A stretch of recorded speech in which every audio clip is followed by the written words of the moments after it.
Fishing Association is the Central Iowa Fly Fishers. There are 4 regional areas, one statewide organization, although I think all the membership basically is from Des Moines east. We do have an annual meeting.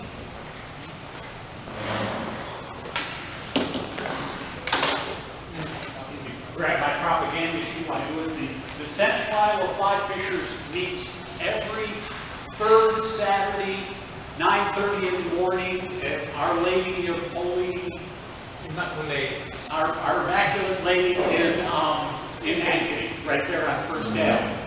It's just a bunch of guys that get together, tell stories that we pretend are true, tie flies, hang around and do stuff.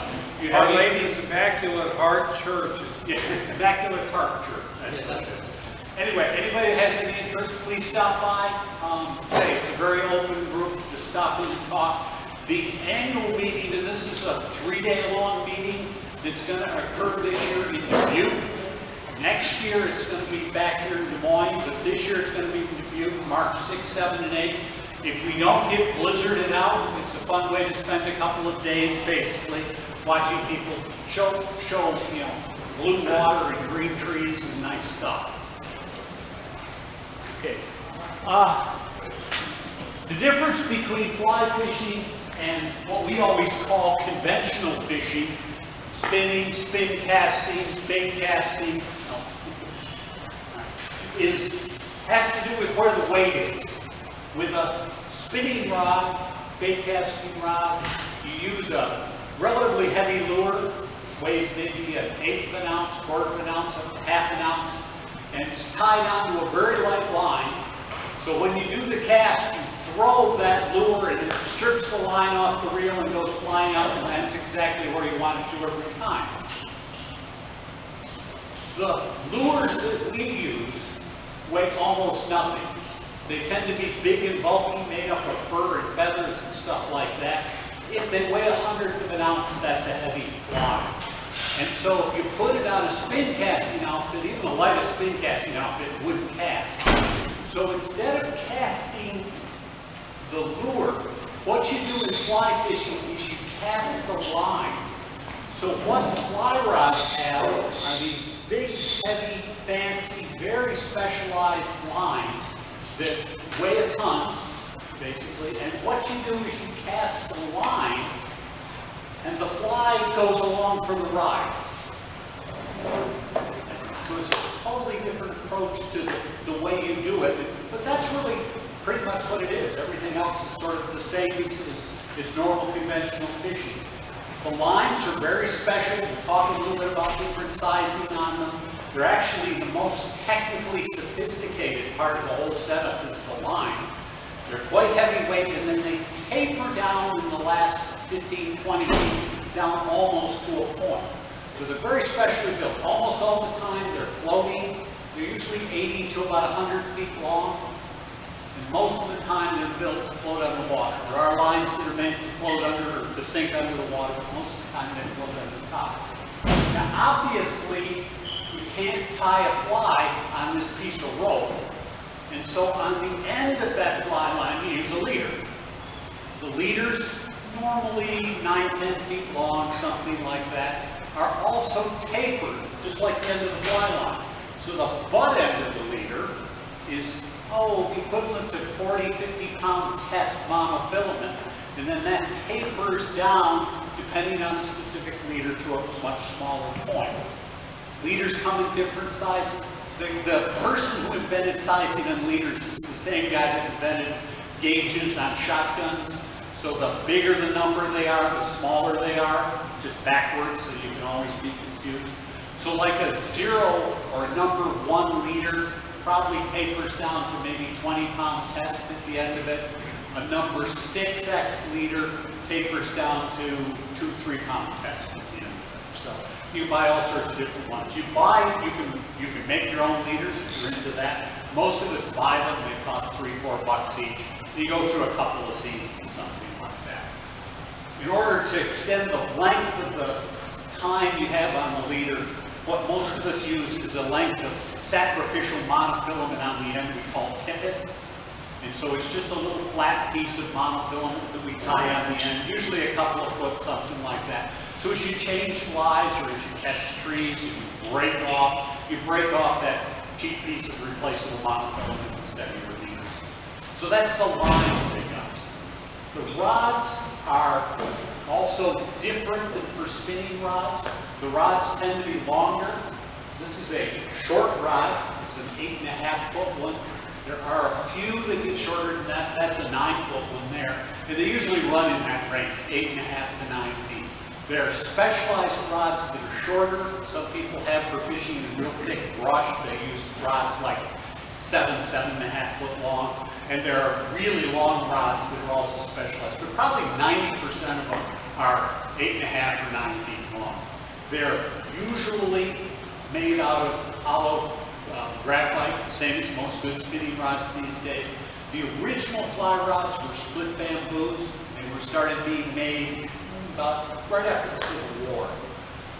After World War II, they were largely replaced by fiberglass rods, and then for the last, what, Mark, 20, 30 years, something like that, everybody pretty much uses, since the 80s, everybody pretty much uses graphite rods. They're almost always 4-piece, because a 9-foot rod would be a real pain in the neck to tote around with you. So most of the time they come as 4-piece rods, 9 feet long, 8.5 feet long, something like that. The rods are also, they're a little whippier than what spinning rods are, because the nature of casting that fly line, that whippier rod helps load easier and throw the fly line. Rods come in different sizes, meaning different weights that they have on them. Most of them, as I say, are the same length, 8.5 to 9 feet, but they go in weights from a really light sort of fairy stick kind of thing that would be about a 1 weight up to, I think the biggest number I've ever seen is a 14 weight, and that's a rod for catching tuna and marlin and things like that. Normally, we look at the sizes of 1, 2, and 3 weight. These are specialty rods that usually you use only for, brook trout fishing in a little stream someplace. Good. Bluegills too, but yeah, bluegills have one a little bit bigger. A little bit bigger rods. The standard rods people use are 4, 5, and 6 weight. This is a 4 weight. It's my light trout rod that I use for fishing for trout almost all the time. It also makes a good bluegill rod. It's a little bit light for bass. 5 weight is the standard rod that most people suggest. If you're going to own one, you get a 5 weight because that's sort of the standard thing. It will catch any fish, any trout, any place. It will catch bluegills any place. It will catch small, medium-sized bass. If you spend a lot of time fishing for bass in rivers, or you might run into really some bigger largemouth, smallmouth rivers, bigger largemouth, then probably a 6 weight would make more sense. 7, 8, and 9 weights, they're starting to get into, again, specialty rods there. I fish in some big rivers for 20-inch smallmouth, fairmount. I like to have an 8-weight rod for that. That's got the muscle to bring in a big fish in a heavy current. But that's sort of a specialty thing. The rod that Martin has there, that's an 11-weight. That's a tarpon and muskie rod. For tarpon, if you're going to stop a 150-pound fish before it strips out 300 yards of line, you need to have a rod with some power to it. Muskie, you don't need that much rod, but the flies you use for catching muskie are like a foot long and they cast like a wet sock. And you really need a big, heavy rod to cast those. You don't need necessarily the length of fish, but you need a big rod to do that. So the weight of the rod has to do to a large degree with the size fish you're catching, the size flies you're throwing, and the amount of wind you have to deal with. Again, most people, that 4, 5, 6 is sort of a sweet spot you normally do. Last bit is reels. Fly reels are boring. They really don't do, well, they do 2 exact things. When I'm out fly fishing, I strip out a bunch of line, I cast out, I strip the line back in, I cast out again, I pull the line back in. Notice the reel's just sitting there. Cast out again, bring the line back in. Fly reels only do 2 things. They give you a little bit of counterbalance so that the tip of the rod doesn't feel quite so heavy. And when you finally decided that you caught every fish there is in that pool, and you reel back in and move to the next spot. So they're really, for the kinds of fishing we do in Iowa, they're just a dump storage container. They don't really do much of anything.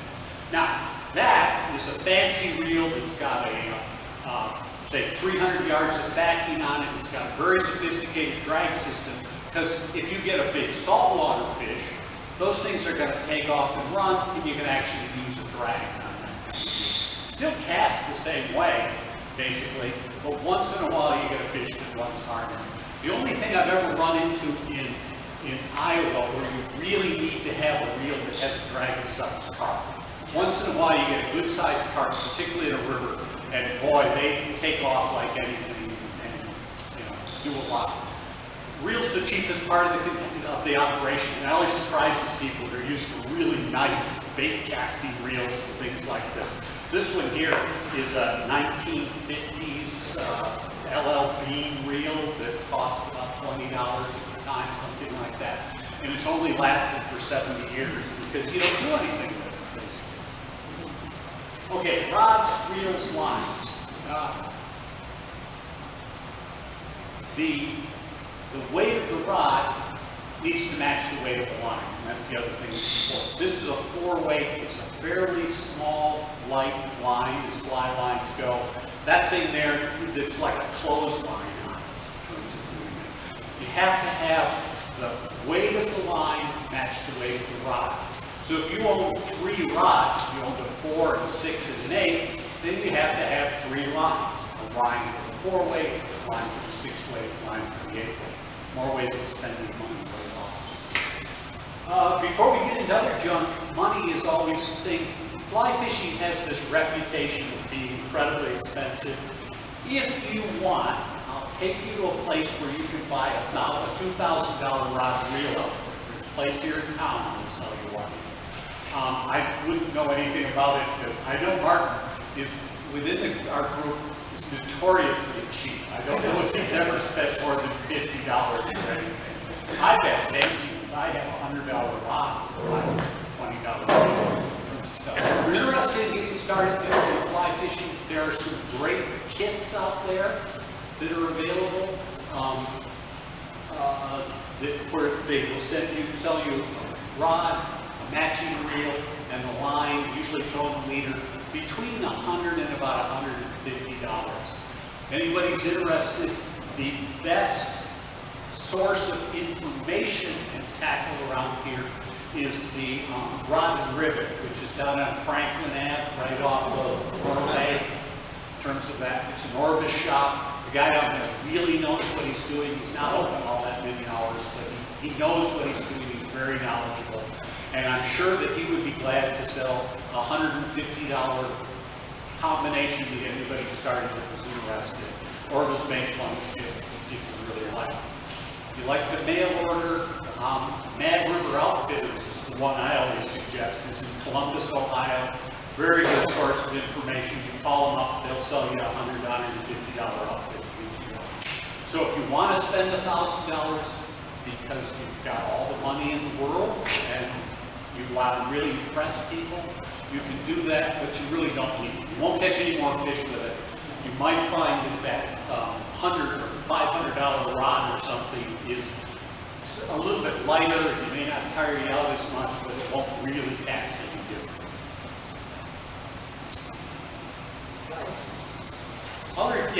Just let me run through a little bit of other equipment just so you can see what the stuff is you do. The essential things for fly fishing is a really classy hat.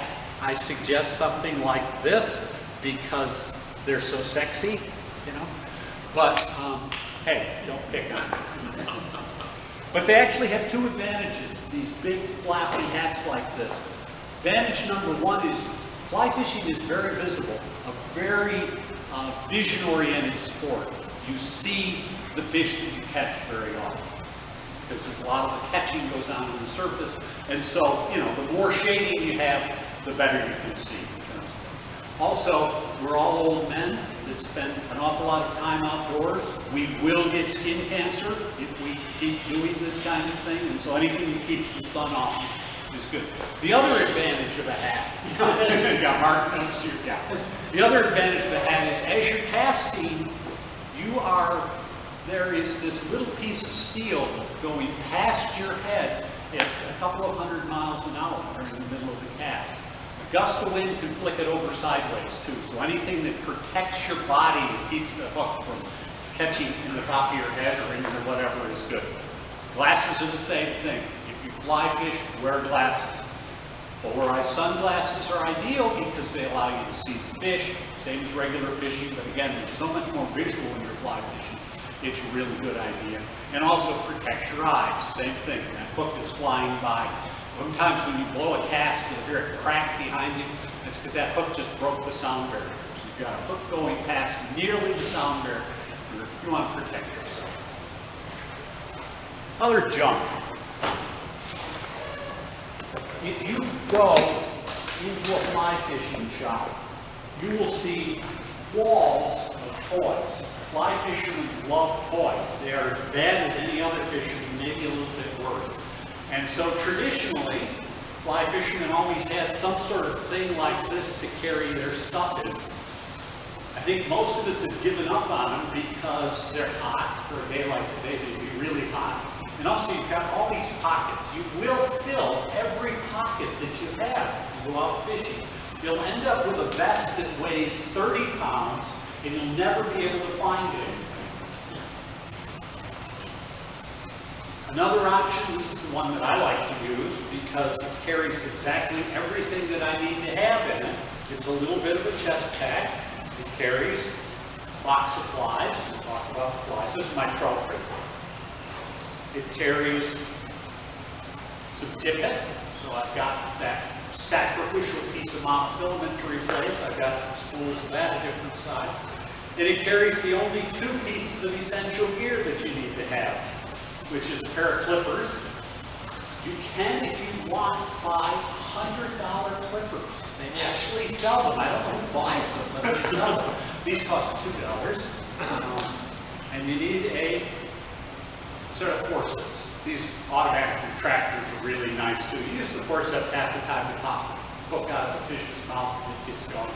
And this way here, you just let them go and they'll return to themselves while you're doing it. The hook has to be small. Yeah, hooks are very small, and so they're sometimes very handy to have.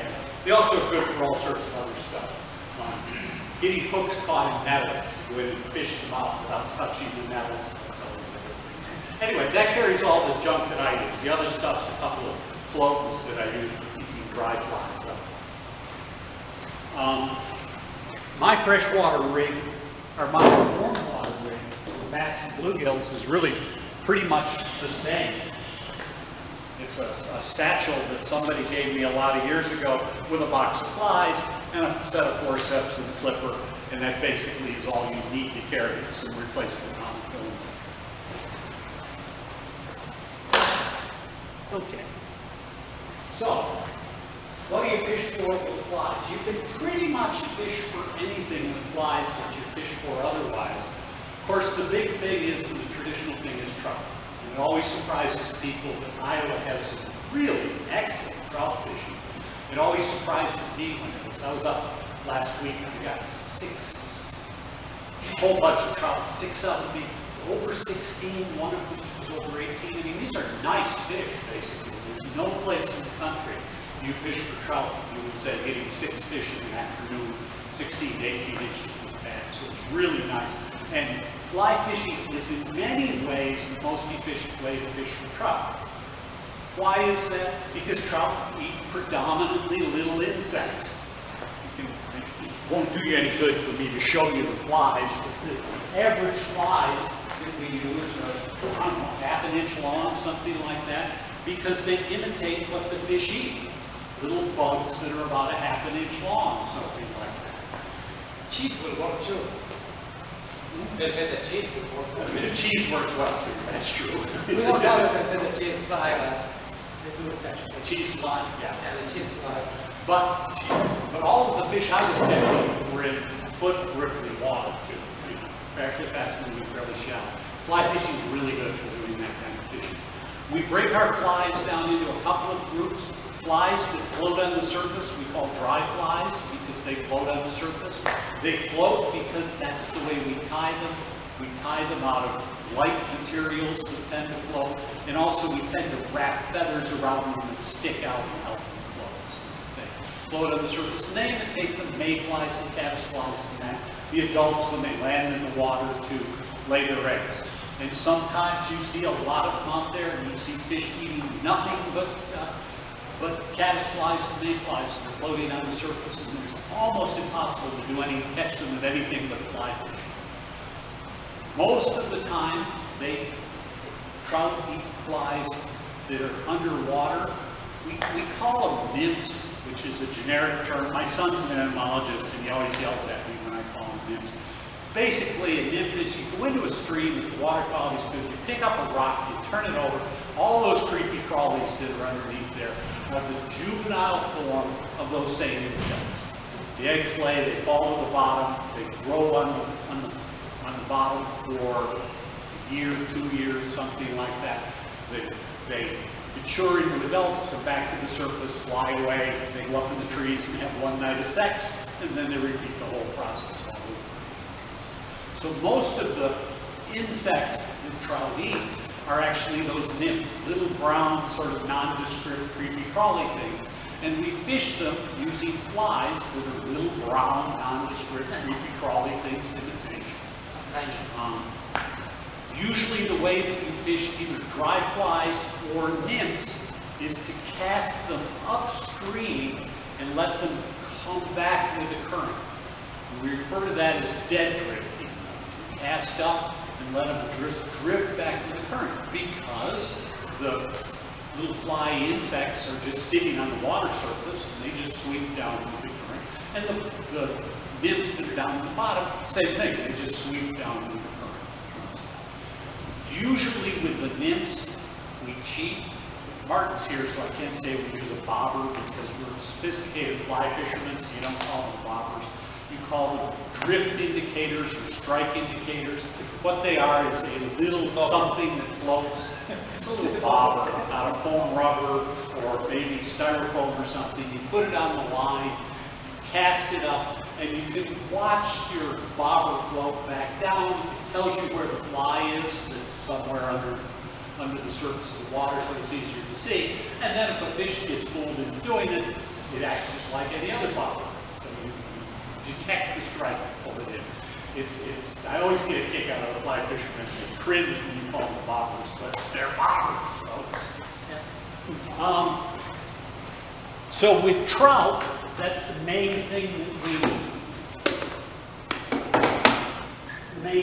we try to chase. Or try to impersonate our insect. The other thing that, of course, every fish eats is minnows, and so we use flies that we call streamers. So not for this one, it's all tangled up together. I don't know why they're called streamers, but they look like minnows. Looks like a fire pattern propeller. They're usually fished downstream. So most of the time with dry flies and nymphs, you cast them upstream.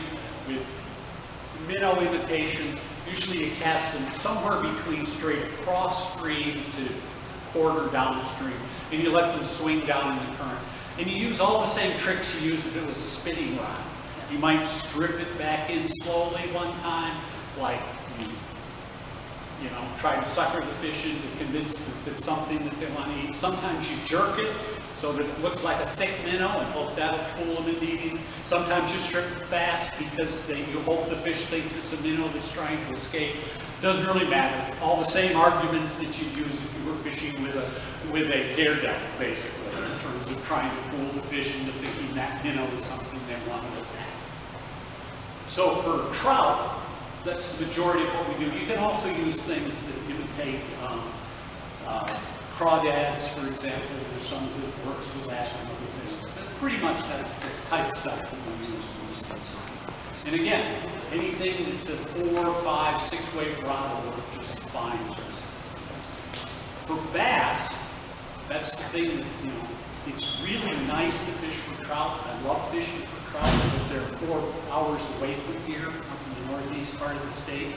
It's a long haul after dinner. So what most of us do after dinner is we catch bluegills and bass and occasionally carp if you've got a good spot to do those. Fly rods are great for both of them. For bluegills and bass, I love surface fishing. And so my favorite thing for fishing both of them is a good old-fashioned yellow pop. Cork head, usually a nice, soft, mushy feather coming out of the back of it like a marabou. A bunch of rubber legs because bass and bluegills love rubber legs. You fish them just the same as you would any other popper. You lay it out, you let it sit there until you get bored, then you give it a little tiny twitch. You let it sit until you get bored, and then another twitch, and then you bring it back in and cast again. And you can have, you know, huge success in terms of that. It's a bluegills on the beds are probably a fly rod is the most efficient way if you want to catch 100 fish in a couple of hours, is going with bluegills on the bed. You use a little popper. I use a little popper. I have one here that's made out of just foam usually, just because I tie them myself and they're cheap. And you go through a lot of them. You cast it out, you let it sit there until the next bluegill decides that it's invading its territory and attacks. You know, when they're on the beds, usually you're fishing in a foot or two of water, so fishing on the surface works really well. And yeah, it does the job. Pike. Yeah, not much fishing for pike around here. I don't know. No, this is north central. Yeah. There are some people who fish in the Cedar River. Yeah, I've heard that they're in the Cedar River, but you have to have a boat and all Yeah. that kind of stuff. Carp have become really cool lately as a target for fly fishermen. It doesn't work terribly well in Iowa because you do have to be doing it by sight fishing. So what you're looking for normally are carp, and I'm sure you've all seen them when they're muddy. They're swimming up, feeding on the bottom, and you can see a little trail of mud coming up in front of them. You cast a little nymph, exactly the same thing you use for trout on work just fine. Drop it very quietly a foot in front of them and hope that they'll swim up and grab it. The problem is that most of the water in Iowa, you don't see 2 foot into it to see carp moving through. It's such a rare event. There are a few spots that I think we've all picked up over the years that you can see carp moving in. It's not very many, and not. There are other places where the water's a lot clearer. Apparently it's a really big deal. It's a lot of fun. You know, not the most, it's not something you go brag about, but you know, some people do. Some people do. Biggest carp I ever caught, I caught on that 4-weight fly rod was 55-pound grass carp, about 50 inches long. I was in a canoe. I didn't know what it was. It dragged me back and forth for, I think it was about 45 minutes before finally a bass fisherman came by and netted it for me and got it in. And I said, wow, that's a, and I remember telling my daughter, I said, hey, you know, you want to believe what I just caught? I just caught a carp that's nearly as big as you are. Oh, really good. The biggest trash fish I've ever seen. It's good to have kids to keep them on. Yeah. Okay, bluegills and bass, also streamers, fish a lot for streamers. They like that. Bluegills will eat anything, as you know. Those nymphs also work very well. Just cast it out, an unweighted nymph. Just let it sit and slowly sink down. The bluegills will attack it eventually. As you know, not too fussy. The hybrid, the white Wipers, yeah. The speed of the dam is very good. Or even in creek playing from a boat, you Wipers around are- and follow them. Wipers are fantastic. Yeah. We used to catch them down below Saylorville Dam. I don't know how much they're still there or not. That area's gotten so it's pretty trashed out these days. Used to be some good wiper fishing in there too. I'm trying to think what else we catch around here. Oh, smallmouth, of course. So largemouth and bluegills They're in every pond around. I don't know if anybody's around through here from Ankeny. And the city of Ankeny just went crazy when they did their last set of development. There are more ponds and fish there. All of them have bluegills, all of them have largemouth, and they're really a lot of ponds. They also have crappie and stuff like that. You can catch all the bass you probably want to do in terms of that. Disadvantage of fly fishing is that it's really for shallow water fishing. It's comfortable to fish down maybe 3-4 feet, maybe a little deeper than that if you have to. It is possible to fish deeper than that, but in honesty, it's a pain in the neck, and I don't know why you wouldn't use a spinning rod when you do it. In terms of doing, you have to use special heavy weighted lines for them to sink and stuff. It really is just not fun to do. Spinning rods work a whole lot better in terms of doing that for deep fishing. So really works best for shallow water fishing, not for deep water fishing. I don't think I've ever read anything about anybody catching walleye on a fly rod. You know, I get it once in my life. I've caught a few of them when they're running up the river. So we used to catch them when they go up and had a river where they naturally were produced and they ran up in the spring. We could pick them up then. But you know, when they're sitting 15 feet deep on a rocky shoal down there, this is a useless thing to do. And spinning rods work really, really well. So I don't have any idea why you want to do that. But that's really one of the limitations. So it really works best for shallow fishing. One of the other limitations of it is that if you look at a fly cast and you're casting, you cast almost as far behind you as you do in front of you. Okay? Now, if you're on a stream, that's not a problem. You just walk out into the middle of the stream, you either face upstream, you cast and use the open space in the center of the stream for the casting. You go downstream, the casting works the same. No problem. If you're in a boat, when I'm in my little canoe, I can sit out there and cast. I can trip. I can cast all day because there's nothing behind me. But most of the reservoirs around here have got a whole lot of trees and brushes and bushes and horrible stuff completely wrapping around them. And there are some paths you can do that don't involve casting behind you. They don't work as well, basically. They're doable, but at least my hands are not fantastically doable. So you have that limitation. Person with a spinning rod can sit there with a tree, you know, and stand there with this wall behind them, and they can cast all day long without any problem. With a fly rod, it's a real problem. So there are some limitations in where you can get to in terms of. And crowd, when it's a crowd situation, a lot of people fishing. Yeah, that's true. There's a lot of people around. I've never actually caught a cow, but I've come awfully close a number of times because I'm not looking behind me. And if you're ever near a fly fisherman and you're walking behind them, tell them you're there, because otherwise that, you know, bit of steel goes flying back at you. The other thing fly fishing doesn't do well with is wind. You know, when you're making this cast, you've got this big, bulky, maybe a little bulky, light fly flying through there. You've got all that line that's in the air at any one time, and it's very susceptible to wind. So if you're out with gusty 20-mile, 30-mile-an-hour wind, and you're trying to land a fly into a little pool the size of a bathtub up there, half the time, it just doesn't do it. Gust of wind comes and blows it out of the way. Wind that you would never notice with a spinning rod. It can be a real pain in the neck with a fly rod. Okay, is there anything else we ought to talk about? As I say, if you're interested in fly equipment, they've got some stuff at Sportsman's, they've got some stuff at Bass Pro. It's unlikely that you'll ever run into any of those places, have a person that can help you in terms of it. There is this guy, I say, down in Franklin at the hook, rod and rivet there, who actually knows what he's doing. He's very useful. There's good mail order stuff around these days. I learned to cast real poorly from Field and Street magazine. Probably also hasn't been around for 20 years. There's lots of good stuff on the internet now.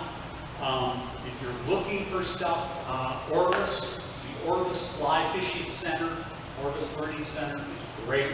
They've got hundreds of videos on casting, how to fish for bass, how to fish for pike, how to fish for this, that, and anything else. They're really neat. The other ones that I like is that group that I mentioned before, this Mad River Outfitters. They also have a whole bunch of dozens of videos, again, how to do stuff. They're Midwesterners too, so they have a lot of bass stuff, things like that. Very useful, lots of good instructions on casting. If you are interested in doing it, you want some casting lessons, you can arrange something through the Rod and Tackle, or stop into the third Saturday of the month to the Catholic Church, Immaculate Heart. I have it written down somewhere, I always forget it. It's on First Street there. And one of our people can show you some of the initial steps on stuff just to do it. There is actually a licensed instructor now in the state, and if you really want to get fancy. A lot of people will go hire a guide and spend a day learning to cast and stuff. It's all very doable. Lots of good information. Trying to think. I think that pretty much does. The only other group that might be relevant is the Trout Unlimited. There's a Trout Unlimited chapter here in Des Moines, which I'm a member of, but I've never been to one of the I am a meetings. member, an active member of that too. Yeah, I'm a member, but not an active one. You're an active one. Yeah, I'm the secretary. Okay. And they also get together once a month, don't they? Yeah, the second Thursday. Trout Unlimited, of course, specializes trout, cold water stuff. Yeah. Hawkeye Fly Fishing do everything. Okay, you think of anything else, Mark? Yeah, waders we can mention, but actually it's kind of optional. The wings. Yeah, you often see fly fishermen, well, part of the reason that they have stuff to carry in is the nature of fly fishing is you don't sit on a bank and fish. You're always moving. Normally the fish you're looking for tend to be more aggressive fish. They're going to hit, or they're going to look at it and decide they not want it and then move on. The only exception is sometimes you're trout fishing, there'll be a bunch of fish eating stuff off the surface and you'll spend half an hour, 2 hours casting to them and not catching them. But that's pretty rare. And so usually you carry all your stuff with you. Okay? The other thing that you'll see a lot of times is that they wear boots. In terms of stuff, you know, either chest waders. I haven't worn chest waders except in the winter time because they're good to keep the snow off you. Now the rest of the time I just wear hip boots because I'm old. If I get above my knees, I can get in trouble in terms of that. But they have advantages too. You can get out in the water, and that helps take care of that backcast issue. You can get out in the water a little bit. You can get into a pond that doesn't have a real sharp drop-off, fish along the edge of it, fishing ahead of you and stuff like that. Takes care of that advantage. For the waders that I like, again, because when I trout fish, I tend to walk a lot. You may walk like 10 miles in a day. Is to get the ones with the neoprene stocking feet and then a pair of wading boots to go over top. Just because they're like hiking boots. They give you a lot better support than the rubber boots of other waders.